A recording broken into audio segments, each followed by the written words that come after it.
मेरी माताजी हैं, आज से 3 साल पहले उनका मुंह है जो वो सूख जाता था अंदर से। उन्होंने ये प्रयोग किया तो उनका मुंह जो सूखता था वो सूखना बंद हो गया, अर्थात जो वायु का प्रकोप था वो समाप्त हुआ, खत्म हुआ। इससे 1 चम्मच शुद्ध गाय का देशी घी लेना है आपको, 1/4 सेंधा नमक लेना है और 1 चुटकी भर।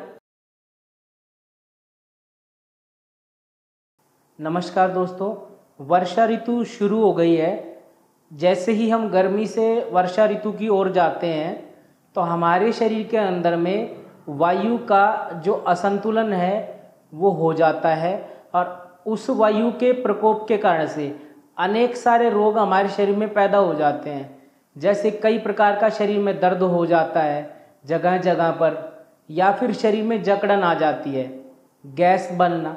इस प्रकार के जो रोग हैं ये वायु के प्रकोप के कारण से होते हैं।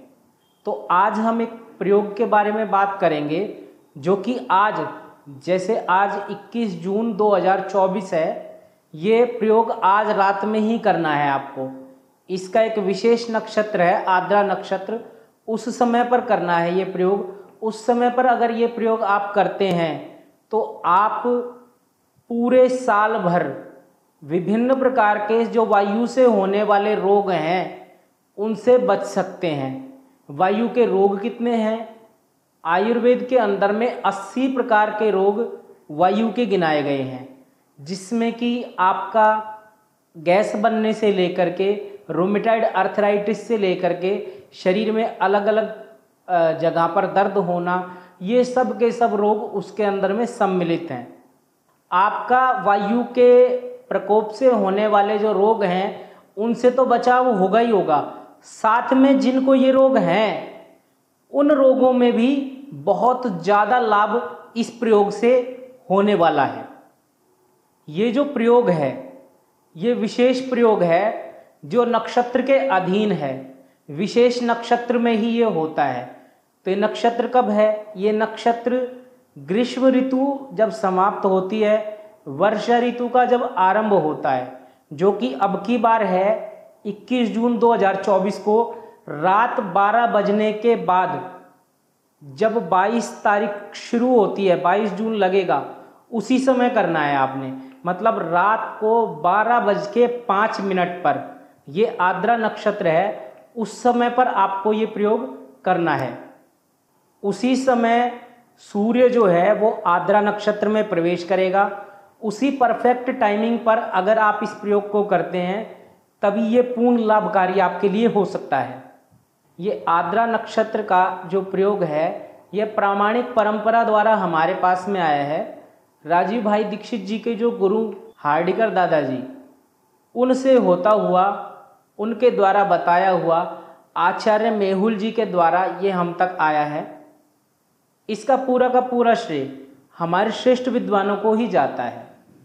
अब हम इस प्रयोग के बारे में बात करते हैं, उससे पहले मैं आपको एक प्रैक्टिकल प्रत्यक्ष आपको उदाहरण देना चाहूँगा। मेरी माताजी हैं, आज से 3 साल पहले उनका मुंह है जो वो सूख जाता था अंदर से। अब सूखता क्यों है मुंह? मुंह सूखने का कारण होता है, या शरीर में रुक्षता आने का कारण क्या होता है, शरीर में शुष्कता आने का कारण क्या होता है कि वायु का प्रकोप हमारे शरीर में बढ़ जाता है। बाहर भी आप देखते हैं कि हम जैसे कपड़े सुखा देते हैं, कपड़े हवा में सुखा देते हैं तो हवा लगने से और वो कपड़े सूख जाते हैं। जो वायु है वो शरीर में रुक्षता, शुष्कता लाने का काम करती है, क्योंकि यथा ब्रह्मांडे तथा पिंडे, जो इस ब्रह्मांड में हो रहा है वो सब हमारे शरीर पर, इस पिंड पर घटित होता ही होता है। तो वायु का काम हमारे शरीर में शुष्कता लाना है, तो उनका मुंह सूख रहा था। ये प्रयोग का जब समय आया, हमने ये प्रयोग किया, उन्होंने ये प्रयोग किया, तो उनका मुंह जो सूखता था वो सूखना बंद हो गया, अर्थात जो वायु का प्रकोप था वो समाप्त हुआ, खत्म हुआ इससे। तो इसको आप भी डेफिनेटली करिए। अब प्रयोग क्या है उसको समझ लेते हैं। 1 चम्मच शुद्ध गाय का देशी घी लेना है आपको, 1/4 सेंधा नमक लेना है और 1 चुटकी भर भुनी हुई हींग ले लेनी है। इन तीनों का मिश्रण करना है, लेकिन किस समय? जिस समय रात को 12:05 21 जून, मतलब आज रात को ये लेना है, आज 21 जून को मैं वीडियो बना रहा हूँ, उसी समय तीनों का आपने मिश्रण करना है। 1 चम्मच घी शुद्ध देसी गाय का होना चाहिए, 1/4 चम्मच नमक और 1 चुटकी हींग भुनी हुई। उसी समय इन तीनों को मिलाना है और चाट चाट करके खा जाना है। 1 घंटे तक आपने कुछ खाना पीना नहीं है। इन केस अगर आपको कुछ प्यास व्यास लग जाती है तो थोड़ा सा गुनगुना पानी लेना है, वो भी बस गला साफ करने के लिए। नहीं तो 1 घंटे तक आपने कुछ भी सेवन खाना पीना नहीं है। वो भी गर्म पानी लेना है गला साफ करने के लिए, अगर लेना हो तो, आवश्यकता पड़ जाए तो। अब बात करते हैं कौन कौन इस प्रयोग को कर सकता है। जो भी स्वस्थ व्यक्ति है वो सब इस प्रयोग को कर सकते हैं। साथ ही साथ जो भी वायु के प्रकोप से, किसी भी प्रकार के रोग से जो वायु के प्रकोप के कारण से हो रहे हों, वो सब रोगी इसको ले सकते हैं। जैसे किसी को गैस बन रही है, किसी को रोमेटॉइड अर्थराइटिस है, किसी को जोड़ों में दर्द है, किसी के शरीर में जकड़न है, कोई भी इस प्रकार का रोगी, वायु के प्रकोप से होने वाले 80 रोग बताए हैं आयुर्वेद के अंदर, उन सब रोगों में लाभ मिलता है इसके द्वारा। कौन व्यक्ति सावधानी से करे, अब ये भी जान लेते हैं।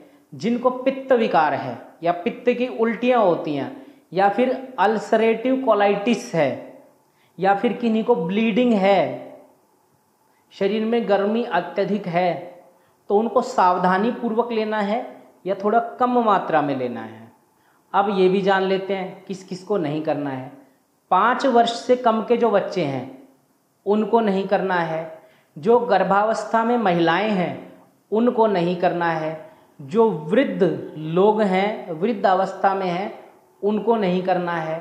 साथ ही साथ जिनका अभी ऑपरेशन हुआ है और उनको बेड रेस्ट बताया गया है, उनको नहीं करना है। क्योंकि जब हम इस प्रयोग को करेंगे, वायु बाहर निकलेगी तो मोशन भी हो सकते हैं, तो फिर उनको समस्या हो सकती है, तो वो भी ना लें। इस वीडियो को अधिक से अधिक लोगों तक जितना जल्दी हो सके पहुंचाएं। लोगों को व्यक्तिगत रूप से बताएं, फ़ोन कर करके बताएं जिनको ये सब समस्याएं हैं, जिससे वो सब लोग इसका लाभ ले सकें, आप भी इसका लाभ ले सकें। इसी के लिए वीडियो बनाई गई है। तो आपका बहुत बहुत धन्यवाद। आपने इस वीडियो को सुना, इस प्रयोग को कीजिए और स्वास्थ्य लाभ पाइए। धन्यवाद।